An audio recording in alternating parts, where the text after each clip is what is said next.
What's going on, guys? Unless you've been under a lock, obviously Charlie Kirk has sadly passed away about a week and a half ago, maybe a little bit more now. He was basically in the situation or in the place that I wanted to be. Charlie Kirk changed so many lives. So, today we're going to be watching some clips. I'm going to kind of give my opinions on them. Hey Charlie, I've been watching your videos for a long time. Been a big fan of yours. One thing I will say is that I have come out here not only because I turned conservative in about 2016 with Trump's first run. I have always also been a devout atheist, and I've been proud in my beliefs with that. I find the the Bible, to be a very fictitious book. I find that it has a lot of contradictions that are not squared away by anybody that finds it, that reads it. So I'm just want to know, one thing I want to get for you before we dive into that is, how can we get more people of different faith to come to the conservative movement instead of, because a lot of what I see of you is espousing on Christian virtues and to a lesser extent Jewish, but I think that there could be a lot more that we could do with ideas rather than the beliefs of religion. Let's start with the idea of atheism, if that's okay. Sure. I'm going to go through all of the arguments for God's existence. Okay. I want you to tell me if you've heard them before or if they are compelling. Okay. First is what's called the ontological. I've seen this clip before, and this is honestly amazing how he does this. He basically goes down, you'll see it in a second, but he goes down all of these different things about how God is real. Not even, he might get into Jesus a little bit, but most of it's just, proving the existence of God, which is where you kind of need to start. Because if God isn't real, then Jesus isn't real. So you have to kind of start at God, then you kind of have to go into Jesus, because, if God's real, is the Jewish God real? Is, I know the Egyptians, they had all of these weird gods. God being real is obviously a good first step, but you do have to kind of go through the list and find out, okay, God's real, but which one is real? Or how many gods are real? Because some people believe that there's a God of water and a God of, earth and all this weird stuff. There's all this, last airbender stuff.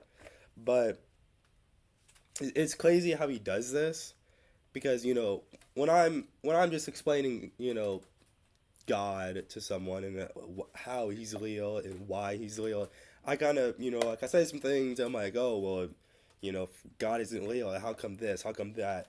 How Charlie Kirk does it is he goes down every argument, he uses, all these Greek words. It's honestly amazing how much he remembers and how, easy he spits it out. So I'll unpause this, but it's honestly amazing. We'll get back to the video in just 1 second. I just wanted to mention that I have a ministry. It is for feeding homeless people in Arkansas. And if you feel like God is leading you to donate, it would be very, very appreciated. And also, if you like what I'm doing, if you like the video, I also have a Patreon in the description, because I'm trying to do this full time. Okay, let's get right back into the video. Argument for God, which ontos comes from the Greek. It's the Greek word for being. Sure. So the highest conception of human beings, we can only conceptualize that which is real. And so the highest conception of our own, combined wisdom is God. I think this is the weakest argument for God, to be perfectly honest. Right, I'll agree with you there, yeah. Yeah, but it is a proof that an ontological view of God. Another cool thing is he's actually being honest. Obviously I'm a Christian myself, but a lot of Christians, they want you to believe that God is real so much that even the weaker arguments, they're like, oh, this is real. How are you so dumb? A lot of times they go to straight up insulting, which is kind of starting to go to the liberal area. Because a lot of times when their arguments get ruined, they just start, insulting and saying, oh, you're a bigot, or, whatever. But the nice thing is, here he's actually saying, yeah, this is not the strongest argument. It's an argument, but it's not the strongest. So he's being honest and not just saying, oh, well, this is the only argument you need. You're an idiot if you don't believe this. So I would admit that's another cool thing about him, is he's very honest about it. The second of which is called the cosmological view of God, coming from the Greek word cosmos, which means all-encompassing creation. If you look around with creation, there are 15 fine-tuned measurements that if anyone went off by a micron, our entire existence would not exist. The tilt of the Earth, our proximity to the sun, our configuration of oxygen to carbon dioxide. In fact, we can look at the probability of our existence. It's 1 in multiple trillions that all of this would come together at an exact time, let alone consciousness.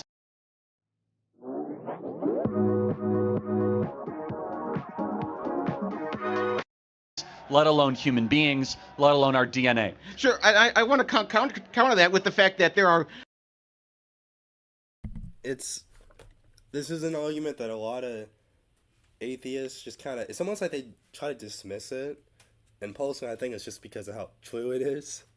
Because, yeah, if one measurement is off, everything basically just crumbles. Because the basic atheist argument is like, two rocks hit each other, whatever, and it becomes a singularity, and it keeps expanding, and then collapsing, expanding, and then eventually it becomes this.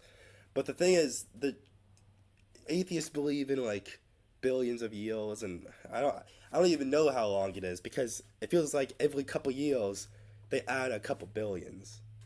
So I don't even know how long they believe we've been here, but the chances of let alone the Earth being the way it is for one day, that is insane.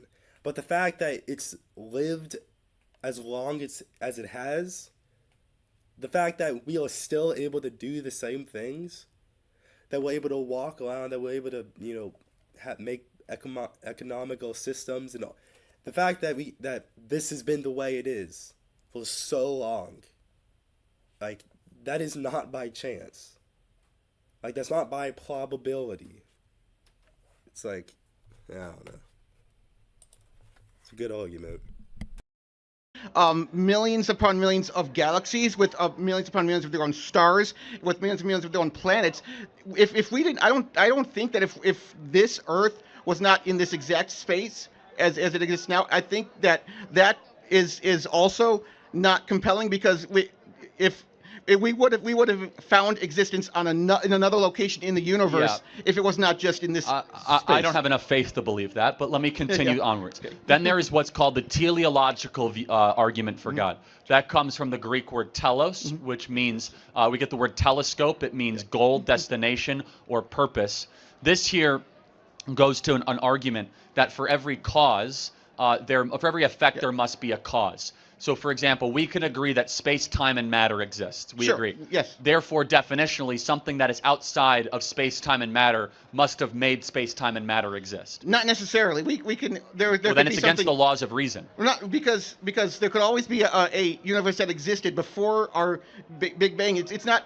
We could have existed with space, but no matter, in a very tiny point. That's what basically the Big Bang was. So I don't see how that disproves atheism. And it's more, atheism is more of a, I don't believe God exists. Why is this compelling? Well, I'm going to go through two more proofs of God, and then we'll finish. Then there's what's called the column proof of time, which is thanks to Albert Einstein, we know that time is actually a real thing that can be traversed with enough speed.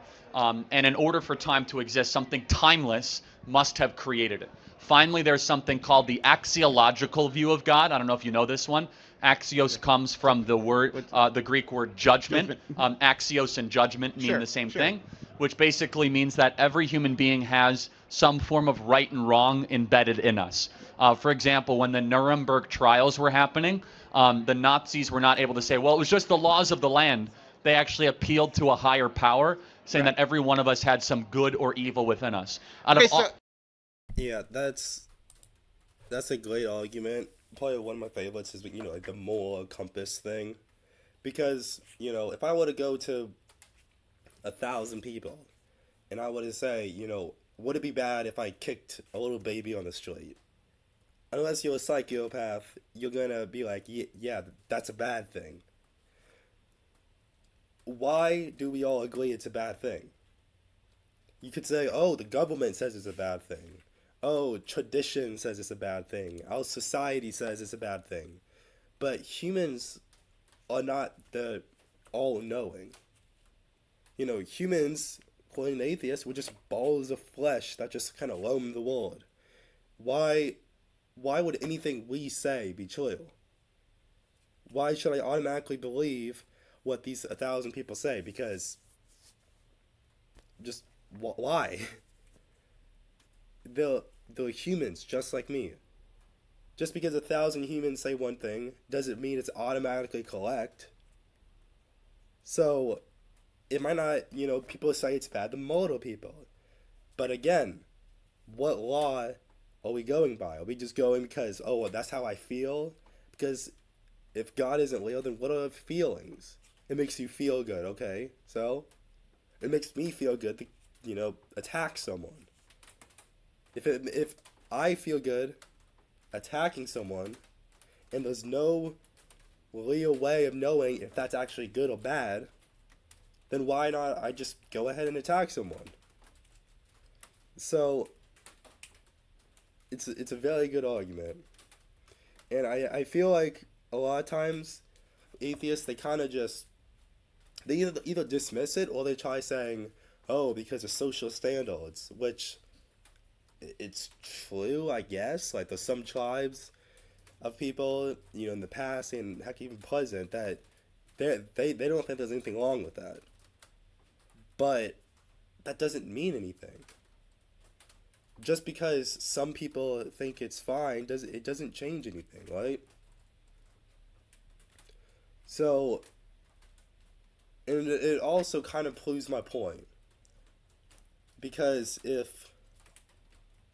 thinking how to structure this. So if I'm saying that if God isn't real, it doesn't matter what you do. And then these people go ahead and say, oh, well, social standards says you can't. Social standards. Why do I need to listen to those? If, life is just about self-pleasure, then why would I listen to them? If I have no reason to do the right thing, then why would I? Why should I? I might do the right thing and it costs me. I might have to, let's say the right thing is to, I don't know, give your fund $100. I do it. Now what? I lost $100. Sure, oh, I feel kind of good, but I prefer to not lose $100. There's a reason we do these things, because we have a moral compass indoctrinated into us. God gave us basically his morals. So it's a very, very good argument. That doesn't. I mean, that kind of disproves, right? I mean, if the Nazis were able to point to something outside of themselves and say, hey, this is the reason why we're doing this crap. They didn't. No, the point is the Nazis didn't. Is that the people doing the trial did. Meaning the Nazis were not able to excuse that. Okay. So out of all those proofs of God, what if any of them are persuasive to you? None. None. Okay. So then what, if you look at a human being and you look at the improbability of our, how we are put together, do you believe that we are largely an accident of multi-billions of years of evolution? Yes. How do we know? How do we not know that how do we know that there isn't something that's identical to us on another? And the funny thing to me about people that believe this, oh, well, just an accident. I'd pay to see one of these people tell their kids, if they even have kids, to tell their kids, oh, well, science says that you're an accident. Like, no, you're not going to tell your kids that. Do you know why? Because you have a moral compass and you realize that's not okay. And also, it's just playing out not true. Man, it's just ridiculous. Planets somewhere that we haven't encountered yet. It's just a skeptic in me that's thinking that way. That says, hey, maybe there's something out there that we haven't contacted yet that is in another galaxy or another planet or something that we just don't know about. Or maybe there isn't. Okay. So the improbability, though, of our existence and the Earth and oxygen and carbon and nitrogen and all of it together, you don't marvel at a human being being able to heal itself when it's cut or grow to a... No, because we're not the only beings on Earth that can do that. There's a lot of people... Well, we are the only ones that can reason, though. Okay. Do you marvel at our capacity to reason it? Even the ability for mammals or reptiles to reproduce life. You don't see any intelligent design behind it. None. You just see No, it as it's a consequence of Did you know that simply choosing products from Israel can have a big impact on real people's lives? For so natural selection and evolution over millions and probably millions of years. So we both have faith. Okay. I would argue you have a lot more faith than I do. You have a lot more blind faith to believe that everything around you, love, joy, peace, sadness. Yeah, there was this thing called I don't have enough faith to be an atheist. I think that's Frank Tulloch, I think. But just the title, it is kind of funny because the thing about, believing in science, even though science doesn't tell us anything, humans say what they think science is. Give me a sec. Yeah, but well, I just completely lost my. Yeah, so scientists just say what we think science is, right? I don't have enough faith to be an atheist, so these scientists, they try coming up with all these formulas, and they try dating stuff, which the date of some things gets higher every year by like billions and all that stuff. So it's funny to me that these people are like, oh, this is 100% how it is. The Earth is exactly 14 billion, 300 million, and 200 years old, or something like that. And then 5 years later, the scientists are like 300 billion years old. And then everyone's like, oh, it is exactly 300 billion, this number. And then a few years later, it changes again. Like, how you have to have a lot of faith to believe in something that doesn't even stay the same.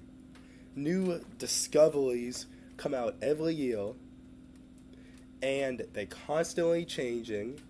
One day, this fossil is 100 million years old. The next day, it's 10 million. The next day, it's 600 billion, or just something stupid.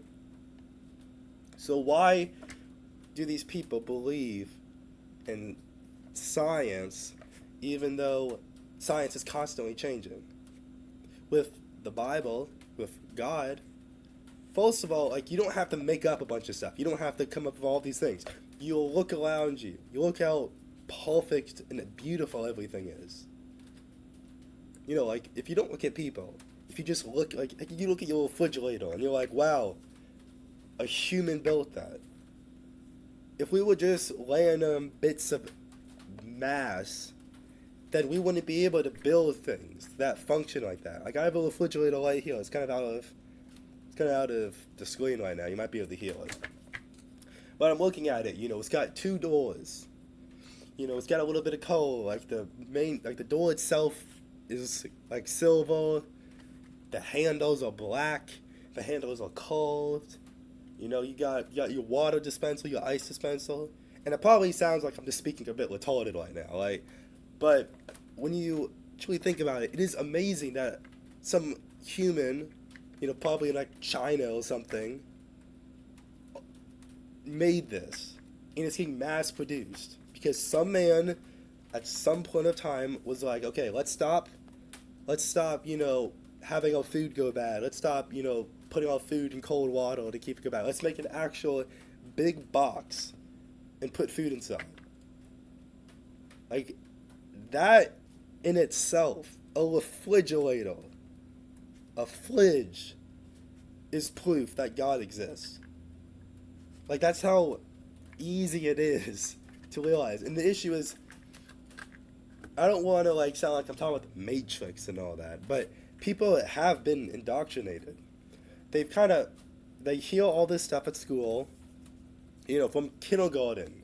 Nowadays from kindergarten, like Gen Alpha, they're getting taught all of these, just stupid things. They're having sex education on kindergarten education. Like, all of this stuff, they're getting taught at a young age. So of course, when they get older, they're going to believe it all. And the issue is, unless you want to learn about how life actually is, you don't. And what I mean by that is, a lot of these college kids, I love these people. But the issue is, they aren't trying to find truth. These people, they aren't trying to find what life is actually about. And if they will, would they find it? I'm not entirely sure. But the issue is a lot of people, they aren't even open to the idea. Their parents told them, their friends told them, and now the stupid professors are going around saying, oh, this is how it is, this is how it is. You know, if someone says anything else, they're idiots and they're bigots and basically every swear word you can think of. So they are in a place where they aren't even considering other ideas. Now, I'm not saying that you need to be super open-minded. But what I am saying is, just because you were born with something, getting taught to you your entire life, doesn't mean that that's automatically correct. Because humans, whether you're Christian, atheist, Jewish, whatever, everybody knows that humans are idiots. Like, humans do stupid things. Humans are not always right. So why do you automatically listen to a bunch of random humans? Like, you need to at least look at the options, okay? Even if you're a Christian right now, and you were born as a Christian, that's cool and all, but I still don't think that you should just accept God just because everyone tells you to. No, look at God, okay? Find all the evidence. Do you believe in God? Oh, you do? Then now you look for the other religions. Look at all the religions and find out which one you think is the most believable. And you may not even get to that point. And what I mean is, you might just start looking at religions, and then God speaks to you. God might tell you, hey, like the Christian God, which that's who I believe. The Christian God might tell you, hey, I'm Leo. Like, good done. I don't even know what I just said. Good job, son. Good job, daughter. I'm happy that you're actually trying to take some time and to know me. Because I grew up. Is all just a construct of neurons firing. I didn't even know my earbuds could do that. But yeah, I grew up.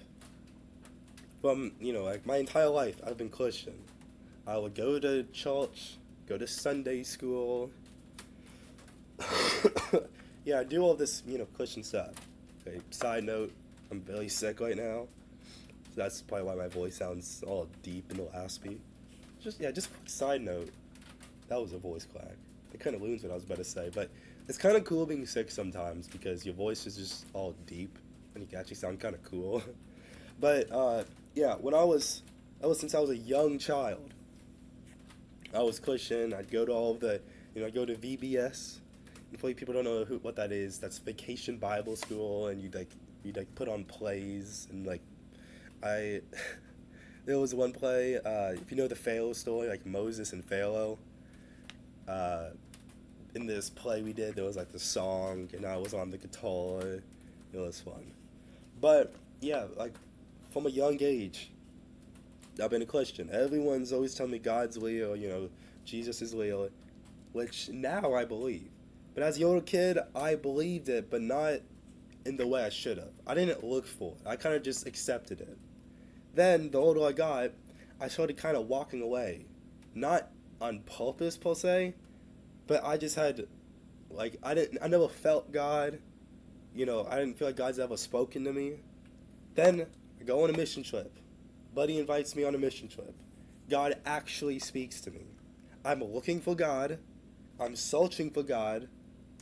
And He speaks to me. He finds me.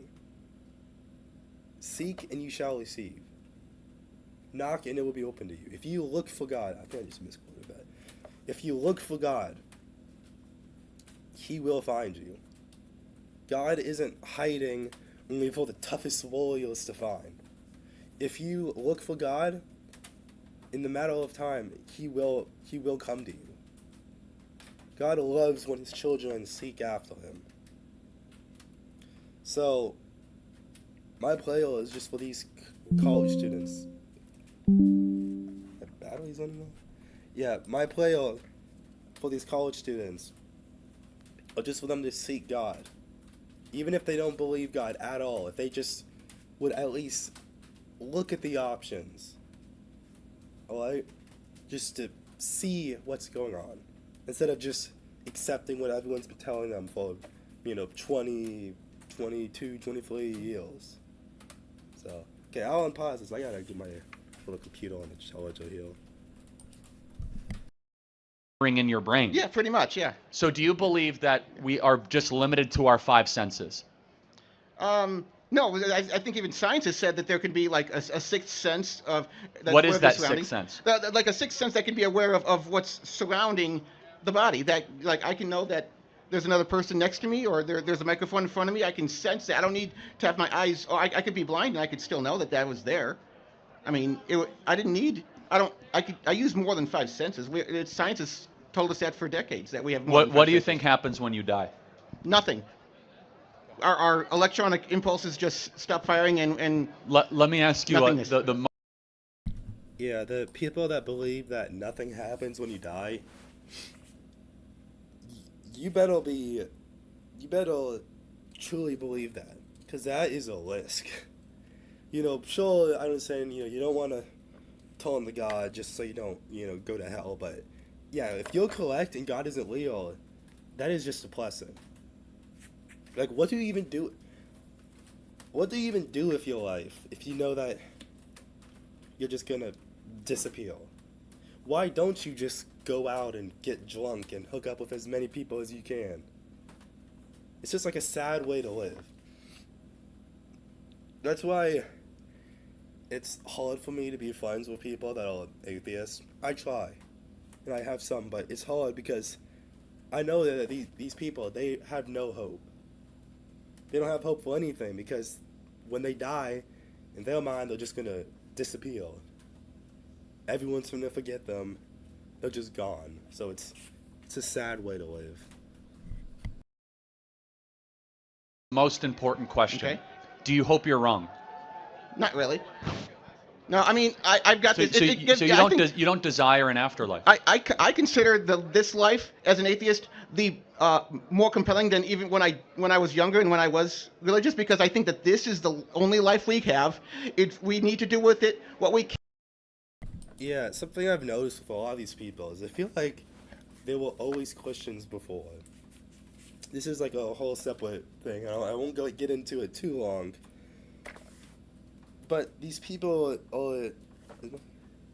Yeah, these people are, like, most of the time it feels like they were Christians. And what I can about guarantee what happened here is he was going to church. His family was taking him to church. And he said something he wasn't supposed to. Or he started acting a certain way or something. Something happens. The church just messes it up. And then he walks away from God. The issue is a lot of times that the people that used to be Christians and now are not, it's a revenge story. They're like, oh, this church. If this church isn't going to treat me like this, first of all, God's not real. But second of all, I'm going to attack the church. I'm going to attack God. I'm going to try to prove them wrong. I'm going to come up with all these arguments, all of these reasons why God is not real. And to me, that's not a good way to live your life. It's not just to me. That is a bad way to live. Always just seeking revenge, trying to prove everyone wrong. And also, the fact that this guy doesn't even... Like, I don't want to sound like, I'm picking on this guy. This guy, he's pretty well informed. Like, I'm not saying he's dumb or anything. But the fact that this guy, like, he doesn't even want an afterlife, like, why would you not want an afterlife? Like, if it's hell, then okay, I get it. But, like, to me, I would think you would at least want an afterlife. You may not believe there was one. This guy obviously doesn't believe that there is an afterlife, but why wouldn't you want it? Why wouldn't you want to go to heaven? I don't know. I guess part of it is because this guy may not be telling the truth. Because if he was telling the truth, then that kind of breaks his argument a little bit. So, I honestly don't know. That's just crazy to me. The best that we can do it, and it's, like I said, it's just the one chance we got. We don't have an afterlife. We don't have anything after that. So our goal is to become the best people that we can possibly be in that one chance that we get. Okay, I will be stunned. So you hope that there's no eternal judgment and you never see your loved ones after you die? No, not really. I hope you all internalize just how dark that is, how sad that is. And it's fine, I'm not trying to criticize you. We as Christians have hope that we are going to see our loved ones again, and that we will be in heaven, and that we will be in perfect peace, and that this is not it. In fact, there's something even better awaiting us. So I hope one day that you do seek to find something higher and better, that this is not all for us in our existence. Thank you so much. Fair enough, thank you. Thank you. Yeah, he basically said exactly. It's a very dark way. Like, he doesn't even want there to be an afterlife. He doesn't want to see his family members again. To me, that's just a very, very dark way to live.